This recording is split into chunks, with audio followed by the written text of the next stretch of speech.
네, 강프로입니다. 레인보우 로보틱스 보겠습니다. 오늘 3% 정도 상승해서 끝났습니다. 그리고 여기 고가 따지면 한 8% 정도. 자, 그리고 오늘 로봇주들이 일제히 강세를 보였는데 그 내용을 한번 보시면요. 아진 X 자, 내용 보시면 오늘 장중고가 17%까지 올랐고요.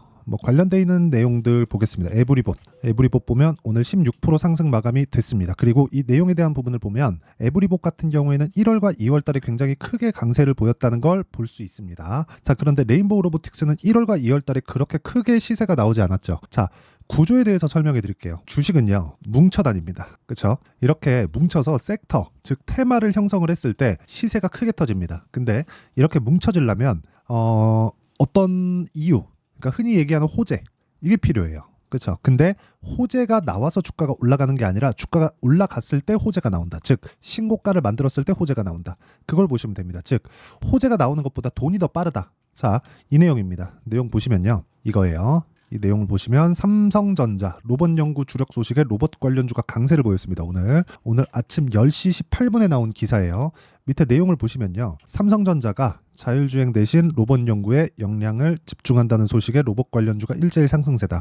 그래서 이런 정도의 시세를 낸 겁니다. 밑에 보시면 오늘 쭉 이렌시스 삼성 웨어러블 로봇 보핏 감속기를 공급하는 회사로 알려져 있다. 로봇 관련주가 강세를 보인다는 내용이고, 에브리봇 강세, 아진엑스텍 강세, 휴림 로봇 강세, 엔젤 로보틱스 강세, RS 오토메이션 강세, 사믹 THK, 레인보우 로보틱스 다 강세를 보였죠. 두산 로보틱스까지. 자, 이런 상황이 나왔다는 거예요. 그런데 이런 종목군들이 원래부터 강세를 보인 종목군들이라는 데 집중을 해야 됩니다. 즉 신고가 종목이라는 거예요. 우리는 어떤 내용이 나와서 호재가 나와서 주가가 올라간다 이게 아니라 이미 강했던 종목군들이 시세를 계속해서 낸다. 그러면 레인보우 로보틱스가 23년도에 굉장히 큰 폭의 강세를 보였다는 거 다들 알고 계실 겁니다. 자, 그러면 이거를 뒤로 더 돌려볼게요. 2022년을 보겠습니다. 2022년도 시장이 안 좋았죠. 그랬는데도 불구하고 어땠습니까? 신고가를 만들었다. 4만 원까지 상승을 했어요. 2만 원부터. 이때 시장 엄청 안 좋았거든요. 근데 주가는 올렸다는 거죠. 그리고 나서 매물 소화 과정을 3, 4개월 정도 받고 나서 삼성의 지분 인수 소식에 힘입어서 주가가 큰 폭으로 강세를 보였다는 거죠. 그러면 호재가 먼저입니까? 아니면 가격이 올라가는 것이 먼저입니까? 당연히 가격이 올라가는 게 먼저예요. 그러면 레인보우 로보틱스가 이런 호재거리에 맞춰서 내용이 불분명하고 불확실했다. 그러면 이렇게 24만 원, 3만 원, 4만 원짜리, 적게는 2년 전에 2만 원짜리 주식이 10배 이상 올랐는데 이런 가격대, 17만 원대 가격대를 지켜낼 수 있었을까? 아니라는 거죠. 그렇기 때문에 우리는 꾸준하게 매매를 진행하는 과정 속에서 가격이 강하게 버티고 있거나 아니면 올라가는 종목을 공략해야 된다는 겁니다. 실제 아까 전에도 제가 이 기사를 보여드리면서 이야기를 드렸지만 삼성전자에서 뭐를 하고 로봇 연구에 주력한다 이런 부분은 이미 밝혀진 내용이에요. 여기서 자꾸 막 구분 짓는 게 자율주행 아니고 로봇 할 거야. 아니, 뒤에 가서는 아니 그냥 자율주행 할래. 이 두 개가 같은 거라니까요. 아니, 로봇이 발전하기 위해서는 그쵸, 발전시키는 방향 자체가 자율주행도 포함되어 있고 로봇 안에는 여러 가지 분야들이 있어요. 그리고 삼성은요, 이런 내용을 2018년부터 이미 5대 신소종 사업에 맞춰서 발표를 한 바가 있습니다. 그러면 그때 이후에 시세가 정작 발생한 건 언제부터예요? 신고가를 만든 이후라는 거예요. 그러면 이 내용에 대해서 우리가 정리해놓고 몇 년 동안 추적하는 게 아니라 신고가 종목만 찾아서 보자. 그러면 시장에 나오는 호재가 있는 종목군들을 매매할 수 있다. 여기서 덧붙이면 시장이 어느 정도 위치에 있는지 이걸 판단할 수 있는 겁니다. 그러면 이 내용에 맞춰서 우리가 가격을 잡는 법은 무조건 2주 안에 수익 전환을 시킬 수 있는 상황을 만들어 놔야 됩니다. 그랬을 때 우리는 꾸준하게 수익을 볼 수 있는 환경을 맞춰 놓을 수 있다. 자, 그 내용에 대한 부분을 여기 레인보우 로보틱스의 가격과 단기 보유 전략, 그리고 단기는 아까 전에 말씀드렸죠, 2주입니다. 물론 5차는 존재하지만 무엇보다 2주 전후로 맞춰서 우리가 수익 전환시킬 수 있는 가격을 잡는 게 가장 중요하다. 그리고 무엇보다 레인보우 로보틱스의 실시간 타점을 제가 문자로 공유를 해드리도록 할 테니까 구독과 좋아요 눌러주시고요. 상단에 있는 전화번호로 레인보우, 자, 레인보우라고 문자 보내주시는 분들에 한해서만 제가 단기 보유 전략 그리고 레인보우 로보틱스의 실시간 타점을 문자로 공유를 해드리도록 하겠습니다. 자, 그러면 실제 타점이 왜 중요한지에 대해서 제가 이야기를 드렸죠. 이 내용을 가지고 레인보우 로보틱스를 다시 볼게요. 자, 레인보우 로보틱스는 바닥부터 시작해서 엄청 크게 올랐습니다. 한 10배 넘게 주가가 올랐어요. 그런데 주가는 20만 원 근처에서 횡보를 하고 있습니다. 내가 이격이 높아진 상태에서 매수했다면 어려울 수밖에 없다는 거죠. 그러면 이격이 낮아지는 구간은 언제 발생할까요? 주가가 먼저 올라갔고 실적은 따라 올라오지 않았을 때. 그러면 지금까지 레인보우 로보틱스는 뭐예요? 기대감만 가지고 올랐다. 근데 주가는 뭐예요? 미래 가치를 반영하기 때문에 어차피 기대감을 가지고 오른다. 그럼 레인보우 로보틱스의 시세가 끝나는 거, 추세가 완전히 박살나는 거. 그러니까 흔히 얘기하는 약간 조금 이해하기 어려우실 수도 있는데 제가 SK텔레콤 한번 보여드릴게요. 이걸 보시면요. 월봉도 적다. 연봉으로 보겠습니다. IT 버블 때 99년도에 여기 보세요. SK텔레콤이 연간 상승률 고가가 625%가 올랐습니다. 그리고 나서 99년도니까 25년째 제자리예요. 그렇죠?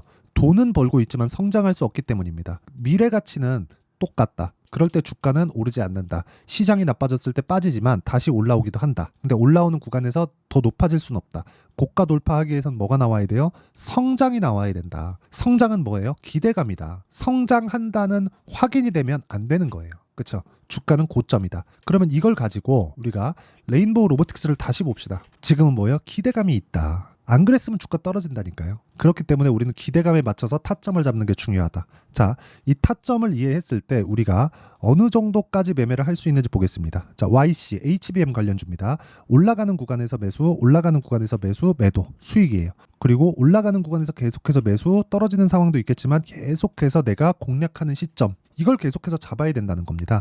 그리고 나서 매수, 그쵸? 계속해서 수익 구간 20%씩 이렇게 수익이 나옵니다. 그리고 뭐 다른 종목을 보더라도 최근에 뭐 구리 관련주 뭐 이런 종목들이 있죠. 대원전선 이런 종목군들인데 어때요? 올라가는 구간에서 계속 매매를 하죠.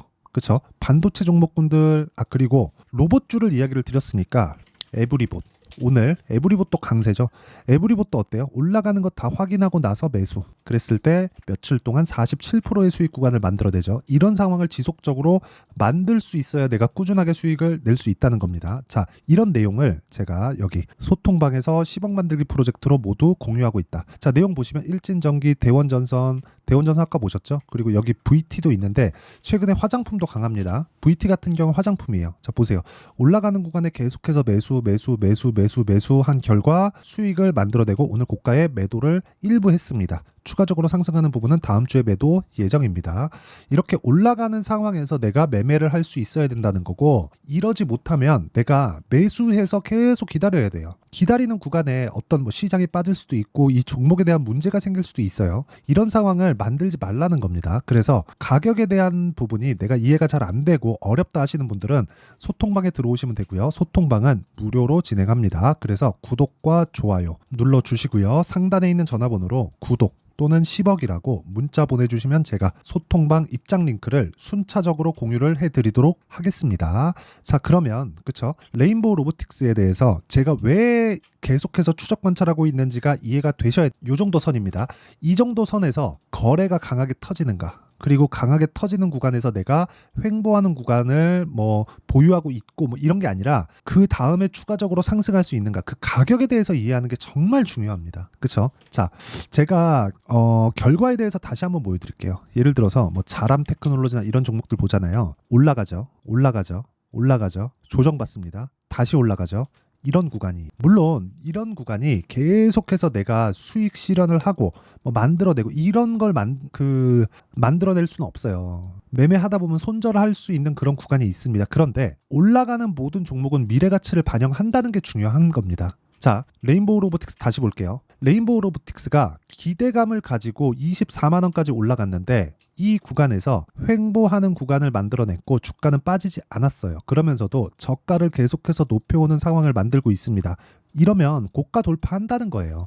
이런 뭐가 나와요? 삼각 수렴이 나오겠죠. 뭐 이게 뭐 차트를 찍찍 긋고 그런 게 아니라 가격을 지켜주고 있다는 것만 하더라도 우리가 강한 종목군, 강한 움직임을 보일 수 있다는 거고, 강한 움직임을 보인다는 건 뭐 추가 상승합니다 이게 아니라 앞으로 좋아질 만한 내용이 있다는 겁니다. 주가 내리려면 계속해서 매도하는 물량이 나와야 되고, 매도하는 물량보다 매수하는 물량이 더 적어야 돼요. 그러면 지금 가격을 버틴다는 건 매수하는 물량들은 꾸준하게 발생하고 있다는 거잖아요. 그렇기 때문에 우리가 가격을 본다는 겁니다. 자, 내용이 조금 어려운데 명확하게 구분지어서 말씀드릴게요. 주식시장은 미래가치를 반영을 하고 미래가치를 반영하는 과정에서 가격이 올라간다. 하지만 기대감이 소멸되는 구간은 실적이 나왔을 때고 그 실적이 나온 이후부터는 너네가 어느 정도까지 시가총액을 만들어 놨는데 이 시가총액을 유지할 수 있는 실적이 나오겠느냐 아니면 나오고 있느냐 이런 부분이 정말 중요합니다. 이 부분에 대해서 이해가 안 되면 절대로 돈을 벌 수 없어요. 그래서 가격에 대해서 이해가 안 되면 여기 소통방으로 들어와서 어떻게 매매가 진행되는지 보시고요. 이런 종목들 받아서 꾸준하게 수익 내고 공부 같이 하시면 되고요. 무엇보다 이런 내용을 이해했을 때 어떻게 내가 분류를 하고 가격대를 어떻게 잡고 어떻게 그 성과를 꾸준하게 이어갈 수 있는지 그 내용에 대한 부분을 제가 다 이해를 시켜드리도록 할 테니까 영상 끝까지 시청하시고요. 모든 분들이 성공 투자하셨으면 참 좋겠습니다. 자, 24년도가 돼도 여전히 시장은 녹록지 못합니다. 이런 상황이 벌어지는 건 어쩔 수 없습니다. 이런 상황에서도 수익이 나는 종목들의 구조는 변하지 않습니다. 즉 대시세 종목에 대한 구조는 변하지 않는다는 거고 실제 제가 소통방에서 지속적으로 이야기를 드리고 있는 내용도 대시세 종목이나 시장 주도주를 공략하는 건 철저하게 가격 분석을 하라고 이야기를 드리고 가격 분석 이후에는 이슈에 대한 파악 그리고 이슈를 파악하고 나서는 다시 내가 얼마에 매수할지 그 타점에 대한 부분을 지속적으로 언급을 하고 있습니다. 자, 근데 생각해 보세요. 시장이 굉장히 어려웠습니다. 어려운 상황에서의 어떤 종목들이 강했냐 보면 반도체와 그리고 바이오입니다. 자, 실제 여기 보면요. HLB에 제가 실제 매매한 내용을 띄워놓고 보여드리고 있는데 1월 22일부터 매매를 시작해서 4일 동안 31%의 수익 마감이 됐고요. 그리고 여전히 신고가 종목입니다. 자, 그리고 그 다음 어보브 반도체 이름을 보시다시피 반도체 종목이죠. 그리고 AI 반도체는 지속적으로 강세를 보이고 있습니다. 이 종목도 신고가를 먼저 달성한 이후에 제가 21%의 단기간에 21%의 큰 수익을 내고 마감이 됐습니다. 다시 재공략을 준비하고 있고 이런 부분은 소통방에서 다 공유를 해드립니다. 자, 그리고 코세스. 자, 코세스 같은 종목도 당연히 그쵸 신고가 종목이고요. 그리고 반도체 종목입니다. 이 종목도 영업일 기준에서 이틀 동안 대략 한 15%의 수익 마감이 됐습니다. 내용을 한번 보시면 어떻습니까? HLB를 포함해서 뭐 30%, 20%, 뭐 15% 이런 식의 수익이 지속적으로 발생하고 있는데 이 세 종목 모두 다 신고가 종목이고 1월 달에 시장이 약세를 보이고 있는 구간에서도 강했었던 그런 종목입니다. 특징점이 하나 있는데 그 이슈에 앞서서 가격이 먼저 반영했다는 거죠. 그렇게 제가 가격을 먼저 보고 이슈에 대해서 파악하는 이유는 결과적으로는 큰 시세를 먹기 위한 사전 준비 작업입니다. 실제로 큰 시세를 먹기 위해서 사전 준비 작업을 했을 때 여기 레인보우 로보틱스 127% 그리고 ISC 98% 그리고 한미반도체 97%의 큰 수익을 내는 상황을 만들 수 있습니다. 어떤 식으로 소통방에서 진행됐는지 그쵸? 그 상황을 제가 이야기를 드린 건데 이런 상황도요 당연히 신고가를 공략했을 때 가능한 겁니다. 자, 그러면 이번에도 마찬가지입니다. 그쵸? 정부 주도의 코리아 디스카운트 해소 방안이 2월 달에 발표를 하고요. 그리고 2월 달에 발표된 내용을 토대로 주가가 움직이는 게 아니라 이미 움직인 내용이 있죠. 실제 이 내용은 크게 중요한 게 아니라는 겁니다. 실제 움직인 내용을 보면 자, 기아차입니다. 실제로 12월 달에 신고가를 만들어 놓고 정부에서 입김을 불어 넣으니까 순식간에 기아차를 포함해서 현대차 같은 거대 기업들의 주가가 2주도 채 되지 않아서 40% 정도의 큰 시세를 냅니다. 자, 그러면 우리는 어떤 종목을 봐야 될까요? 이슈를 파악해야 되는 것도 맞지만 철저하게 가격에 맞춰서 매매를 해야 되는 게 당연히 중요합니다. 정부가 주도하는 정책 방향이 있겠죠. 그 방향에 맞춰서 우리가 종목을 찾을 필요가 있다. 자, 그러면 답이 나왔습니다. 정부가 주도하는 방향에 맞춰서 제2의 기아차를 찾는 게 지금은 중요하다. 근데 정부 정책의 방향에 맞게 가자. 그랬을 때 앞서서 제가 보여드렸었던 내용인 여기 레인보우 로보틱스 127% 그리고 ISC 98% 그리고 한미반도체 97%와 같은 수익을 낼 수 있습니다. 물론 시간에 대한 부분은 최소 2주의 시간이 필요하고요. 그리고 최장 3개월 안에 끝내야 됩니다. 자, 기아차의 시세를 보셨던 것과 같이 2월 달에 정부 정책의 방향이 결정되고요. 바로 3월 달이면 시행입니다. 자, 그러면 우리는 거기에 맞춰서 당연히 종목을 찾아야 되고 제가 제2의 기아차를 찾아놨습니다. 제가 아까 전에 소통방에서 이야기를 드렸었던 내용 다 공개를 해드렸는데 그 내용처럼 종목만 받고 싶다 하시는 분들은요. 상단에 있는 제 전화번호로 대시세, 자, 대시세라고 문자를 보내주시면 정부 정책의 방향에 맞는 종목을 모든 분들에게 무료로 공개를 해드리도록 하겠습니다. 자, 제가 원하는 건 채널 성장이 목적입니다. 자, 그래서 구독과 좋아요 꼭 좀 부탁드리고요. 모든 분들이 정부 정책에 맞는 방향으로 매매를 이어가서 큰 수익 보셨으면 좋겠습니다.